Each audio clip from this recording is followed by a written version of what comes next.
Ada masalah sedikit dia pontang-panting galau. Gelap duniaku. Aku harus bagaimana lagi? Siapa yang peduli padaku? Wah, pokoknya kalimat-kalimatnya ya kayak lagu semua akhirnya. Ini ada beberapa tips untuk menghadapi pikiran negatif. Yang pertama,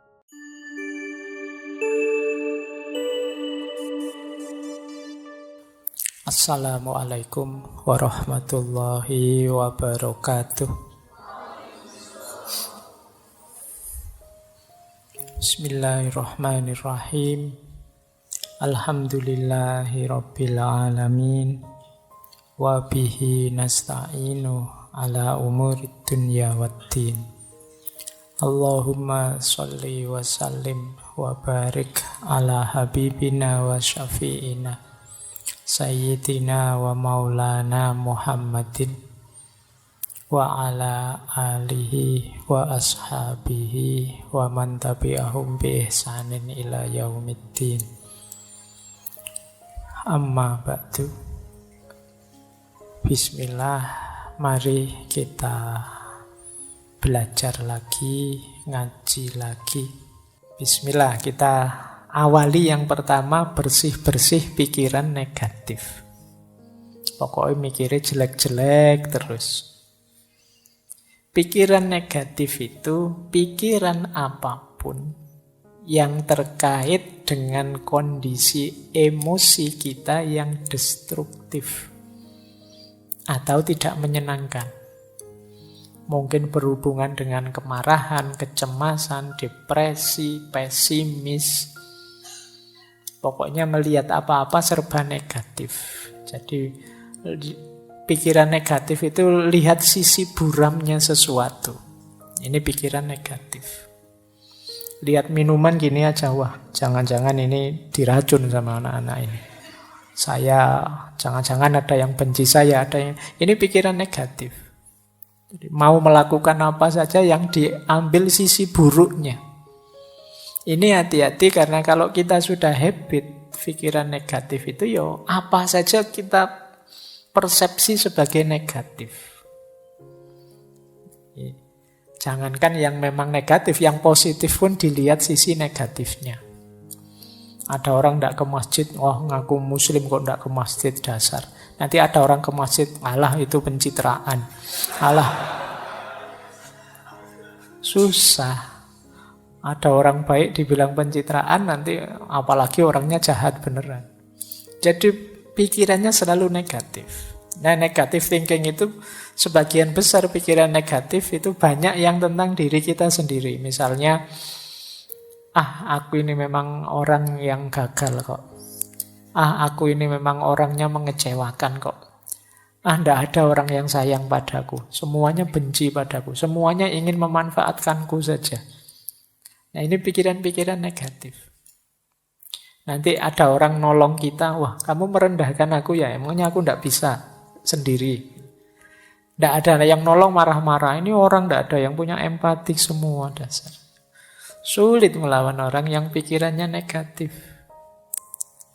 Dibantu dianggap merendahkan, tidak dibantu dianggap tidak peduli. Nah, ayo kita latihan. Banyak di sekeliling kita orang-orang yang berpikiran negatif. Cirinya apa pikiran negatif itu? Cirinya secara umum ada 4. Pikiran negatif itu otomatis yang pertama. Datang begitu saja. Kalau orang sudah berpikir negatif, ya tidak pakai diusahakan. Sebentar Pak, saya lihat sisi negatifnya, tidak begitu. Otomatis yang muncul itu negatif sudah. Ini sifatnya otomatis. Tidak secara sengaja dirancang untuk negatif, memang wataknya watak negatif. Jadi kalian mungkin ada yang sering berpikiran negatif, sadarilah bahwa itu munculnya sering otomatis saja. Mungkin karena sering kita lakukan, sering kita biasakan. Yang kedua, pikiran negatif itu distorted, terdistorsi. Maksudnya terdistorsi itu kalau melihat sesuatu tidak utuh. hanya dilihat sisi jeleknya saja. Misalnya ngaji filsafat ini kan kurangnya juga banyak. Meskipun bagi banyak orang manfaatnya juga ada. Tapi yang manfaat tidak dilihat, yang dilihat jeleknya saja.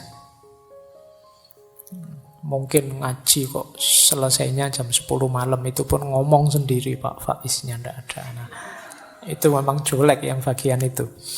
Kemudian ngaji kok tidak ada rekaman videonya, kalau direkam suara saja, saya sering dikritik itu. Biar saja lah, biar ada jeleknya untuk mancing yang pikirannya negatif. Jadi kalau tidak begitu kan tidak terpancing, tidak kelihatan kalau pikiranmu negatif. Jadi pikiran negatif itu terdistorsi. Jadi melihat apa-apa dipotong bagian negatifnya. Orang seperti ini biasanya sulit senyum. Pikirannya ruwet, terus kalau ada apa-apa itu. Jadi serba khawatir, serba cemas. Karena dia menggunakan kacamata buram terus, negatif terus. Yang ketiga, obstruktif. Obstruktif itu pikiran ini menghalangi kita untuk mencapai tujuan-tujuan tertentu. Karena pikiran negatif ini akhirnya kita kuliahnya tidak bisa maksimal. Mau kuliah ke kampus bawa motor, wah di kampus itu parkirannya kacau, kalau motorku hilang gimana? Mau ke kampus naik trans, nanti naik trans itu kadang tidak jelas juga, nanti jangan-jangan aku malah telat, jangan-jangan mau bareng temen, nanti malu, nanti masuk bareng, wong punya motor sendiri malah anunya bareng. Jadi pikirannya ruwet, akhirnya ya tujuan-tujuan hidup banyak yang tidak terpenuhi. Itu namanya obstruktif. Menghalangi kita mewujudkan keinginan. Ini berarti pikiran itu sudah negatif sudah. Kemudian yang terakhir, pikiran negatif itu plausible. Plausible itu masuk akal. Masuk akal menurut kita yang berpikiran negatif. Kita cari saja alasan untuk melihat sisi negatifnya. Dan mesti ketemu wong alasan itu bisa dibuat. Alasan itu kan hasil karya akal kita. Seperti saya bilang tadi, pikiran itu mau kita ajak kemana saja bisa. Wong yang salah itu ya kita bikinkan alasan biar benar saja bisa kok. Itu yang disebut plausible. Maka pikiran negatif juga begitu. Dia didukung oleh akal kita. Benar itu, kamu tidak usah ke kampus daripada motornya hilang. Paling dosennya ngomongnya juga gitu-gitu aja. Tidak ada menarik-menariknya misalnya. Mending di YouTube saja banyak, ngapain sih? Dan justifikasinya mesti ada. Mbok kamu sampai terancam DO pun dia bisa, alah kuliah itu kan tidak nomor 1. Masa depan tidak ditentukan oleh kuliah, sudahlah. Plausible. Yang buruk, yang negatif, yang jelek bisa kita carikan argumen biar tetap bagus. Ini ciri-ciri pikiran negatif. Jadi dia ini otomatis muncul, mendistorsi realitas, menghalangi keinginan-keinginan baik kita, dan kita anggap masuk akal. Padahal itu ya sebenarnya ya negatif. Jadi ayo ya dicari, kalau ada makhluk seperti ini dalam diri kita, ayo dibersihkan. Jadi kok tiba-tiba kita melihat negatifnya sesuatu, coba tanya, ini memang negatif saja atau ada positifnya sih? Oh ada positifnya sih.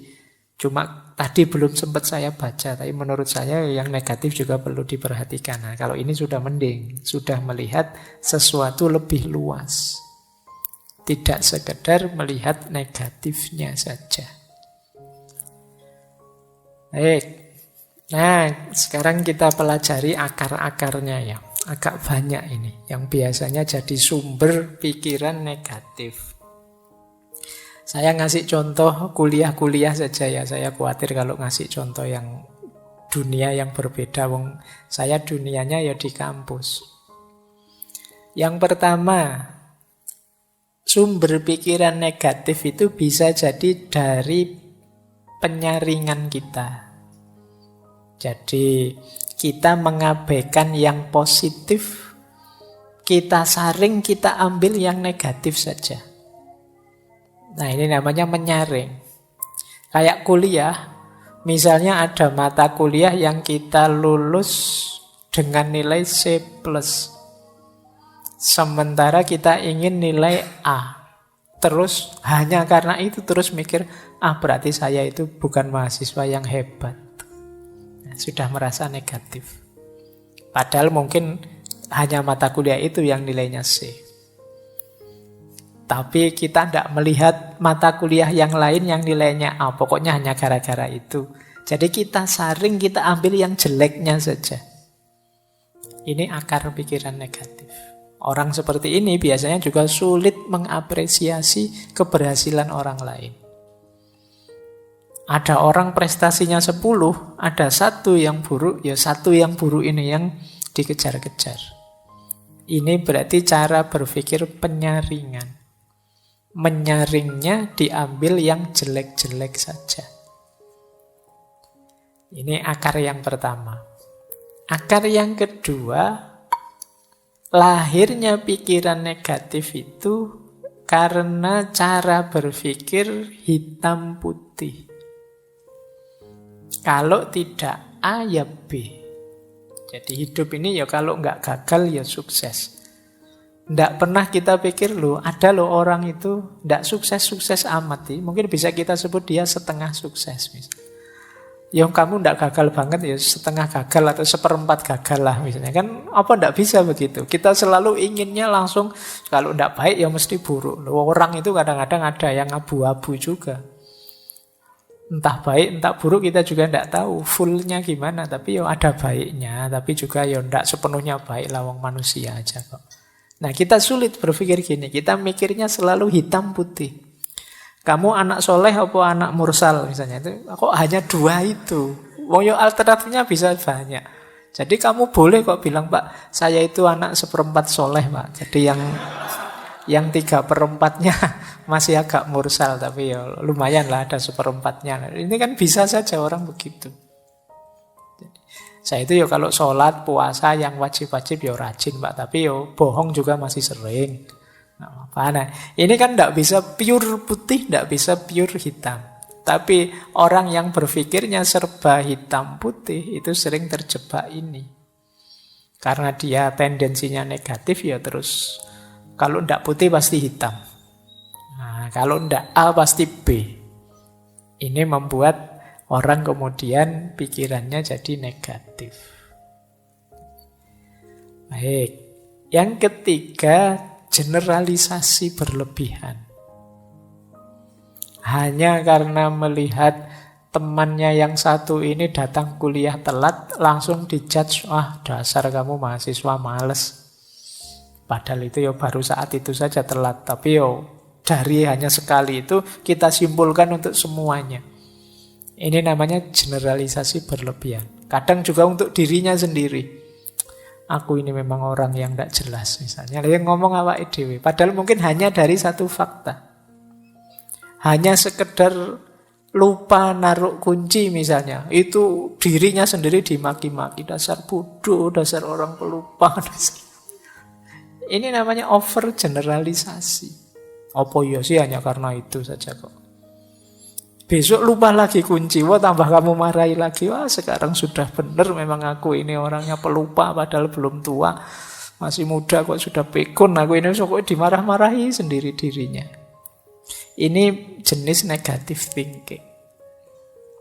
Jadi mikirmu serba negatif. Kalau yang positif kan tidak sedasar itu. Kuncinya ketinggalan. Biasa manusia itu tempatnya salah dan lupa. Besok ketinggalan lagi. Biasa manusia itu salah dan lupa. Jadi argumennya sama, cuma intonasinya yang agak berbeda. Nanti hari ketiga ketinggalan lagi. Biasa masih. Atau abot wisan. Jadi biar positif, jadi tidak negative thinking. Baik, jadi ini akar, 3 akar yang pertama ya. Menyaring yang negatif saja, berpikirnya hitam putih, atau mengeneralisasi berlebihan. Hati-hati, gaya berpikir ini sering menjebak kita pada cara berpikir negatif. Hanya dari satu fakta kita anggap keseluruhannya begitu. Hanya lihat satu fakta kita berpikirnya hitam putih. Kalau tidak A ya mesti B. Kalau anak ini nilainya tidak bagus ya pasti dia anak bodoh ini mesti. Padahal mungkin saja semester itu pas nilainya jelek ada peristiwa-peristiwa luar biasa yang dia tidak bisa nilainya bagus. Atau disaring, dipilih yang jeleknya saja. Terus, akar pikiran negatif bisa juga karena terburu-buru menyimpulkan. Jadi biasanya ini berhubungan dengan kita menganggap kita tahu pikirannya orang lain seperti apa. Kesusu kita simpulkan. Misalnya kita dapat nilai jelek terus kita simpulkan mesti dosen itu tidak senang padaku, sentimen itu mesti. Nah ini terburu-buru menyimpulkan. Kita menebak pikirannya orang lain terus kita simpulkan hanya dari situ saja. Nah, jadi wah temanku ini mesti marah ini padaku, padahal mungkin saja tidak. Benci dia sekarang mungkin, pacarnya tak ambil loh misalnya. Padahal mungkin juga tidak, tapi kan kamu kesusu menyimpulkan begitu. Siapa tahu dia malah terima kasih pada kita. Ya kan bisa saja begitu, terima kasih ya kamu. Saya sejak lama ingin melepas kok tidak teko malah kamu ambil. Kan bisa saja begitu, jangan kesusu disimpulkan. Sebelum kamu memang jelas faktanya. Biasanya kalau mengira-ira seperti ini memang cenderung negatif. Wah mesti dimarahi saya ini. Wah mesti kecewa dia padaku. Wah orang tuaku mesti tidak suka aku begini. Terus kita gelisah sendiri. Padahal pulang beneran ketemu orang tua ya tidak semarah itu. Tidak seperti bayangan kita. Nah akar pikiran negatif yang lain yaitu katastrofising. Jadi katastrof itu bencana, bahaya. Nah ketika kita mikirnya selalu yang terburuk yang terjadi. Ujiannya belum, tapi kita sudah merasa mesti semester ini jatuh nilaiku, mesti jatuh nilaiku. Nah, ini katastrofising. Yang dibayangkan alternatif paling jeleknya. Mau ngaji filsafat sudah mikir, mesti aku tidak paham, tidak ngerti, filsafat itu berat. Sejak awal sudah nganggap berat, ya mesti aja ya. Seperti tadi kita ditentukan oleh pikiran kita. Ya berat beneran akhirnya. Ini cara berpikir katastrofising. Jadi mikirnya negatif terus. Yang jelek-jelek, yang berat-berat. Yang terjadi akhirnya ya itu. Kok tidak mikir yang enak-enak saja. Alhamdulillah nilaiku jatuh, berarti ini alamat harus belajar lagi. Alhamdulillah masih diberi kesempatan untuk belajar lagi. Nah misalnya. Jadi ngambil sudut positifnya. Alhamdulillah uangku habis ini. Berarti tidak berani macam-macam ini. Tidak bisa ngopi, tidak bisa nongkrong. Ngaji ajalah gratis misalnya. Loh kan alhamdulillah kamu dapat yang bagus. Jadi mikir sudut positifnya. Coba uangku masih banyak, mikir kemana-mana, jalan-jalan di mall, jajan macam-macam. Tapi karena uangnya habis, ngaji saja, berdoa, minta rezeki sama Allah. Lumayan agak dekat sama Allah. Diberi sakit juga begitu, tidak harus negative thinking. Alhamdulillah ada sakitnya, ada remnya, lumayan buat alasan tidak masuk kuliah. Nah, jadi berpikir selalu ambil sudut positifnya. Ada juga akar pikiran negatif itu personalisasi. Personalisasi itu kita merasa bahwa kitalah yang mempengaruhi situasi. Seolah-olah kita yang bisa mempengaruhi apa yang terjadi di sekeliling kita. Ini salah saya, ini karena saya. Kadang-kadang nonton bulu tangkis saja mikirnya, kalau saya nonton mesti kalah itu. Ya, mungkin kalian nonton sepak bola juga begitu. Aku ndak nonton, kalau saya nonton kalah mesti loh. Padahal itu ya apa faktornya karena dirimu yang nonton ya, memang kenyataannya begitu. Ini namanya personalisasi. Kamu terlalu nganggap dirimu berpengaruh. Tapi secara negatif. Jadi akhirnya kamu tidak nonton. Mau ya kamu tidak nonton ya tetap kalah.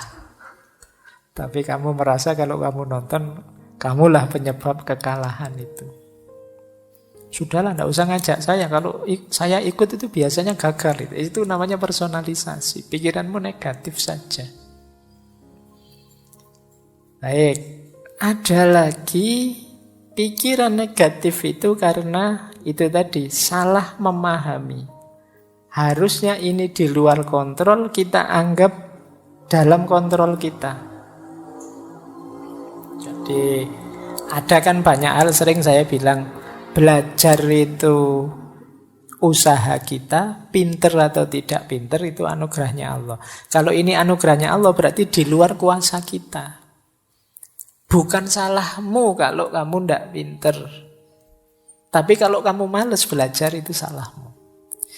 Awas keliru identifikasinya. Jadi ada hal-hal yang bisa kita kontrol, ada hal-hal yang tidak bisa kita kontrol. Harus pas merumuskannya. Jadi kamu naksir seseorang, kamu nembak, itu dalam kuasamu. Karena kamu nembak atau tidak nembak kan kekuasaanmu. Tapi kamu diterima atau ditolak, itu di luar kuasamu. Itu urusan yang ditembak. Nah, kalau kamu tidak bisa menerima yang seperti ini, ya nanti lahirnya bisa negative thinking.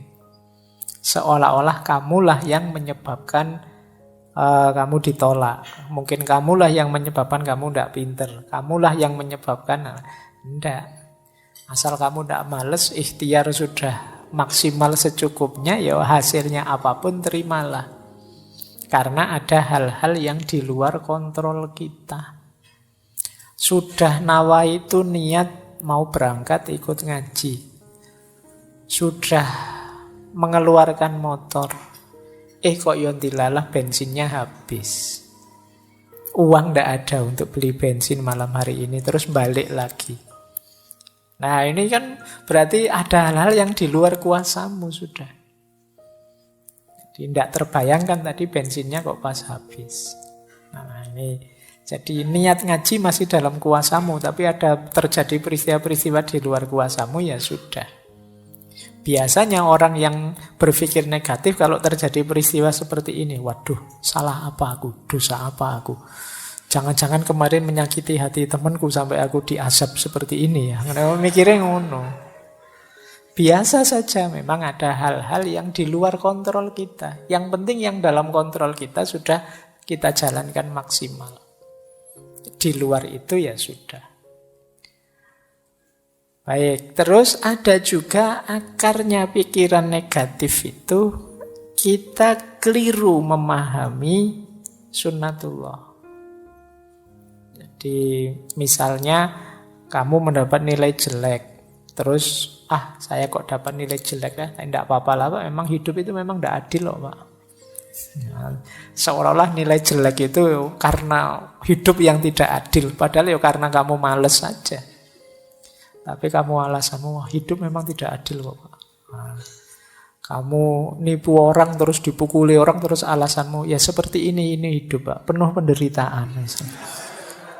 Ya. Kamu mengkhianati pacarmu terus diputus, alasanmu, wah ya memang begitulah cinta, penderitaannya tiada akhir. Oh itu ya polahmu dewe, sekarang sampai putus, sekarang kamu nangis-nangis.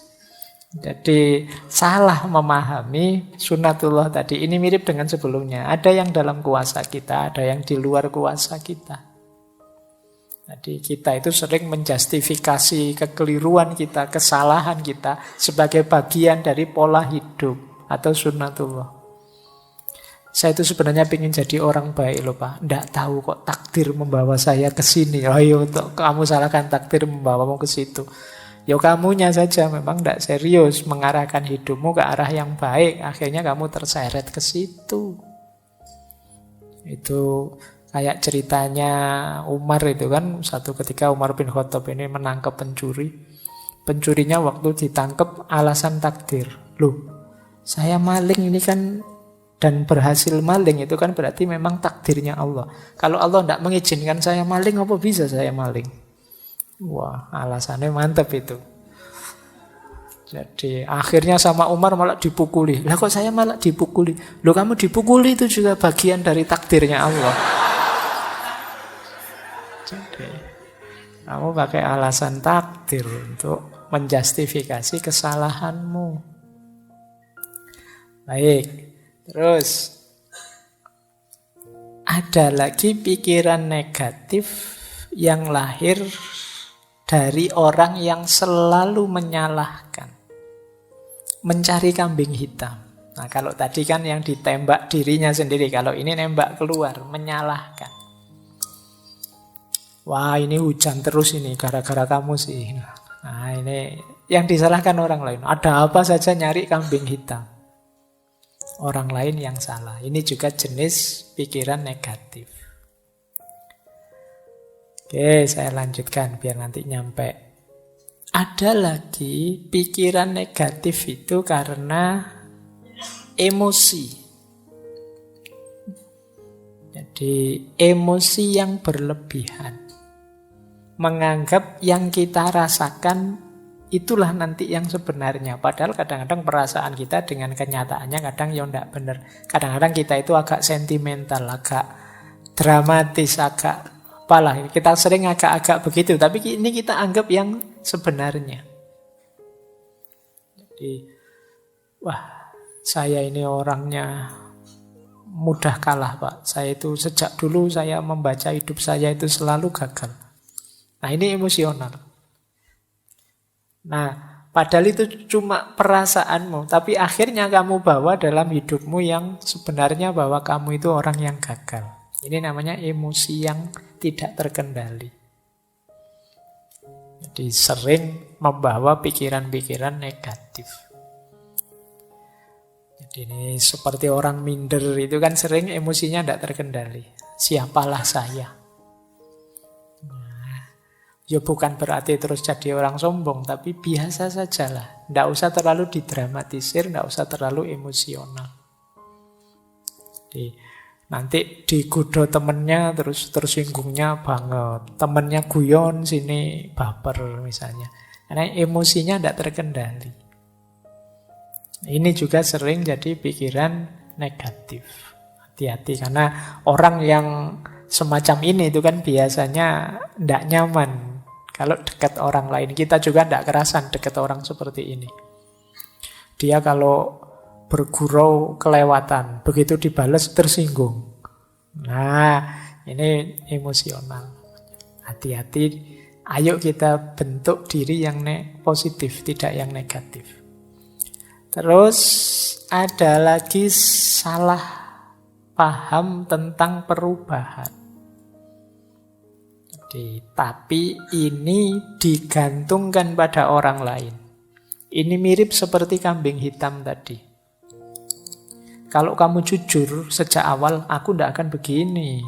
Nah, ini salah paham tentang perubahan. Padahal mungkin yang harus dirubah dirimu, bukan dirinya. Tapi kamu merasa harus orang lain yang berubah. Biar aku jadi lebih baik, biar aku hidupku nyaman, enak. Ini juga akar pikiran negatif. Jadi selalu coba ketua kelasnya bukan kamu. Wah, kelas kita ini mesti lebih sukses semuanya. Nah, ini dilempar ke orang lain yang disuruh berubah, bukan dia yang berubah. Padahal mungkin kamu juga harus berubah, jangan hanya nyuruh orang saja. Jangan hanya ngeritik orang saja, kamu juga harus berubah. Tapi biasanya di tipe pikiran negatif ini orang hanya melihat menuntut orang lain untuk berubah, bukan dirinya sendiri. Yang selanjutnya, akar pikiran negatif itu memberi label buruk pada diri sendiri maupun orang lain. Jadi kalau dalam Islam kan dilarang memberi alqab, wala tanabazu bil alqab. Ini negatif. Jadi memberi label-label, kalau kayak di medsos itu kan sampai hari ini kan masih rame itu. Oh, dasar apa gitu kan. Itu kan memberi label buruk. Ini negatif secara psikologi, juga negatif menurut agama. Ayolah ngasih label yang baik-baik saja. Jangan ngasih label yang buruk-buruk. Kalau di kita kan sering namanya bagus, tapi panggilannya, nah, ganti kalau ada yang punya panggilan jelek ya, diganti panggilan yang baik saja. Kalau sulit manggil baik-baik ya panggil sayang aja semuanya. Biar ndak pakai nama-nama yang jelek. Jadi yuk ngasih label yang enak. Biar tidak terjebak pikiran negatif. Jadi kita bersihkan yang buruk-buruk malam hari ini. Biar nanti masuk ke bulan Ramadan kita jernih kembali. Nah, coba saya bawa tabel ini menarik untuk bahan renungan kita. Seperti apa teman-teman memposisikan dirimu? Apakah dirimu sendiri itu kawan atau lawan buatmu? Orang yang negative thinking itu bahkan dirinya sendiri menjadi lawan. Menyusahkan saja kerjaannya. Ini namanya inner critics. Jadi kritikus dirinya sendiri. Tapi ini kritik dalam makna negatif ya. Ada yang inner ally. Ally itu berarti sekutu. Jadi kita bisa berkawan saling mendukung dengan diri kita sendiri. Orang yang diri sendirinya jadi lawan, itu yang pertama, cirinya adalah yang dilihat selalu negatifnya saja dan diingat-ingat terus. Saya dulu pernah gagal, saya dulu pernah jatuh, saya dulu pernah dikecewakan atau mengecewakan orang, saya dulu yang diingat jeleknya terus. Berarti dirimu adalah musuhmu sendiri, tidak memberi kebahagiaan. Ciri pertama itu. Ciri kedua, dirimu jadi musuh kalau engkau sibuk dengan komentar dari luar dan hanyut oleh komentar dari luar, tidak jadi dirimu sendiri. Kamu jadi orang kayak orang bingung, wah kamu cakep loh kalau pakai baju warna putih, besok pakai putih lagi. Nanti temennya yang satu bilang, oh enggak, kalau kamu itu lebih cakep kalau mau pakai baju warna hitam. Besok beli baju warna hitam dipakai lagi. Capek kamu kalau mendengarkan komentar dari luar. Loh kalau dirimu tipe begitu berarti dirimu lawanmu sendiri. Jadi disibukkan oleh komentar pandangannya orang dari luar. Kamu posting apa terus yang jempoli kok sedikit. Sementara posting yang jenis ini yang jempoli banyak. Terus kamu pingin niru. Ternyata masih kalah dengan jenis ini. Kamu niru yang terus kamu tidak punya identitas. Yang lihat channelmu bingung, ini channel apa tuh ya? Isinya ada nyanyinya, ada horornya, ada kamu ngikuti tren ngalor ngidul kiri kanan sesuai yang sedang akhirnya malah ruwet. Kamu mendengarkan usul tidak punya jati diri. Nah itu berarti apa? Lawanmu adalah dirimu sendiri. Ada lagi inner critic itu dirimu selalu berprasangka buruk dan tidak punya tujuan. Jadi selalu lihat jeleknya saja. Itu kan seperti tadi. Itu berarti musuhnya dirimu sendiri. Kalahkan dirimu yang hanya lihat jeleknya saja. Segala sesuatu. Kalau sudah terlatih lihat jeleknya, nanti kamu tepis. Kalau dia komentar, jangan pakai baju itu, lucu. Tidak apa-apa, saya ingin pakai baju ini aja. Kenapa sih? Coba dilawan dirimu. Kadang-kadang perlu dikerasi sedikit begitu. Biar tidak manja dengan persepsi-persepsi negatifnya. Kemudian diri yang selalu mengkritik itu biasanya diri yang jadi sumber kegalauan. Galau oleh kekurangan-kekurangan kita. Ya kita yang paling tahu kekurangan kita.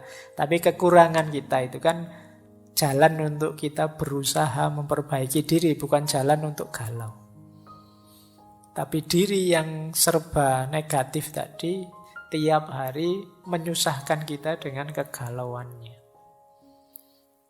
Jadi ini coba kita cek diri kita sendiri sebagai apa. Alhamdulillah kalau diri kita adalah sekutu yang baik, teman yang hebat. Ini kebalikannya yang negatif tadi. Kalau ini positif. Teman yang hebat itu fokus pada semua pengalaman, tidak dipilih-pilih. Pengalaman baik, pengalaman buruk diterima. Kemudian yang baik diingat-ingat, diambil yang bagus-bagus, kemudian yang buruk diambil pelajaran harusnya bagaimana untuk meningkatkan diri. Ini berarti diri kita jadi teman yang baik. Tidak sekedar ngeritik, ya memang ada jeleknya kita terima, tapi untuk dijadikan pelajaran ke depan, biar kita tambah baik. Nah, kalau tentang komentar orang, ya semua komentar silahkan masuk, tapi aku nanti yang menentukan. Mana relevan, mana tidak relevan. Mana cocok, mana tidak cocok. Terima kasih usulnya, tapi saya punya persepsi sendiri. Nah, ini berarti jiwa kita teman yang enak. Jadi tidak sekedar membawa kita diombang-ambing komentar-komentar, pandangan-pandangan dari luar. Kadang-kadang jiwa kita menguatkan kita sendiri, yakinlah bahwa ini baik. Lanjut saja, tidak usah terlalu mendengar orang lain. Nah, ini dia sekutu yang baik. Kemudian inner ally juga percaya diri, tidak minder. Jadi orang percaya diri itu ya tidak mudah dipengaruhi. Jelas tujuan dan sadar proses. Apa-apa ya perlu proses. Untuk mencapai tujuan perlu proses-proses. Kalau inner ally membanggakan kelebihan. Jadi kalau tadi yang inner kritik itu kan galau oleh kelemahan. Kalau ini melihat positifnya diri. Iya sih nilaiku jelek, tapi alhamdulillah aku masih semangat. Nah, lihat positifnya. Iya sih sampai usia sekian aku masih jomblo, tapi tidak apa-apa, aku jomblo yang bahagia kok. Nah itu, jadi lihat sisi diri yang positifnya. Oh, kalau yang inner kritik tadi ada masalah sedikit dia pontang-panting galau. Gelap duniaku. Aku harus bagaimana lagi? Siapa yang peduli padaku? Wah, pokoknya kalimat-kalimatnya ya kayak lagu semua akhirnya. Nah, itu tipe inner kritik. Nah, ayo kita bentuk diri kita berkawan dengan kita, inner ally. Jangan sampai kita musuhan dengan diri kita sendiri. Jadikan sisi dalam diri kita itu pendukung yang kuat. Dia yang paling ngerti sebenarnya tentang kita. Oke, kita lanjutkan. Nah, ini ada beberapa tips untuk menghadapi pikiran negatif. Nah, oke, kita lanjutkan. Nah, ini ada beberapa tips untuk menghadapi pikiran negatif. Yang pertama, diakui. Ngaku saja kalau saya masih negatif pikirannya, tidak apa-apa. Karena kalau tidak ngaku ya tidak ada perbaikan. Kalau tidak terima ya tidak ada cara untuk jalan keluarnya. Tapi ayo kita terima, iya Pak, saya itu masih sering berpikiran negatif. Saya itu masih sering mikirnya jelek-jelek terus. Nah, kalau sudah ngaku, ayo coba luangkan waktu mikir sebentar. Kenapa sih aku kok berpikirnya seperti ini ya? Sumbernya dari mana? Asal-usulnya dulu gimana? Kok aku ini jadi negatif sekali? Terus coba dihitung untungnya apa sih pikiran ini untukku? Atau alasannya apa? Buktinya apa kalau pikiranku ini benar? Atau jangan-jangan hanya ketakutanku saja? Terus tanyakan juga, apa pikiranku ini sudah tidak teratasi, tidak bisa diubah? Mestinya ya bisa ya. Atau aku perlu tidak bantuan orang lain untuk mengatasinya? Nah, coba dijawab pertanyaan-pertanyaan ini untuk menyingkirkan pikiran negatif. Kalau sudah tuntas menjawab, ketahuan asal-usulnya, langkah ketiga yaitu reframing. Kita frame ulang. Kalau tadi melihat sisi negatifnya, sekarang saatnya melihat sisi positifnya. Nah, tema malam hari ini kan bersih-bersih pikiran negatif. Antara lain caranya ini.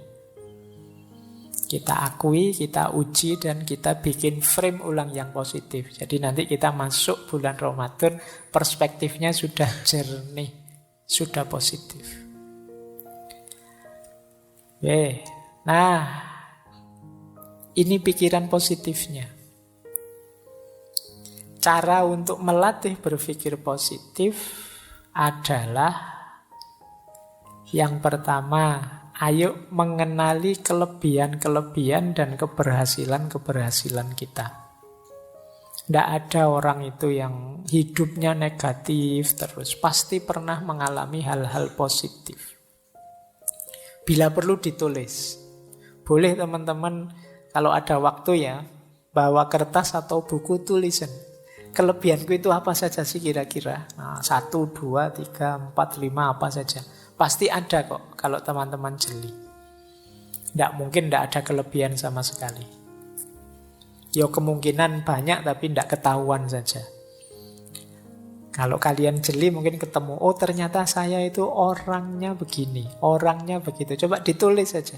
Ini membawa kita nanti pada rasa syukur. Iyalah ternyata dari sekian banyak kelebihanku, hanya satu ini toh kekuranganku. Lah terus kenapa selama ini hidupku kok murung terus ya?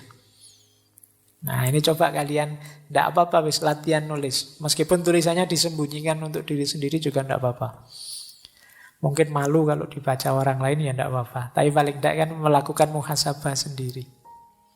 Apa kelebihan-kelebihanku? Boleh juga capaian-capaianku. Alhamdulillah Pak, saya dulu bisa lulus TK tepat waktu. Misalnya.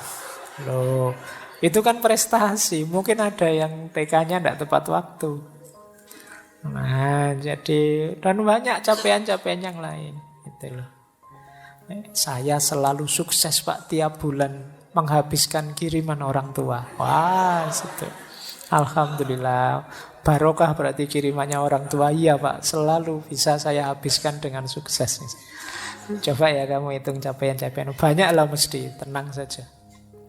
Saya berhasil membuat dosen saya marah Pak. Itu juga. Baik, ya capaian yang baik ya. Nanti kamu tulis, biar apa? Biar yang kedua masuk. Gimana caranya kamu bisa bersyukur?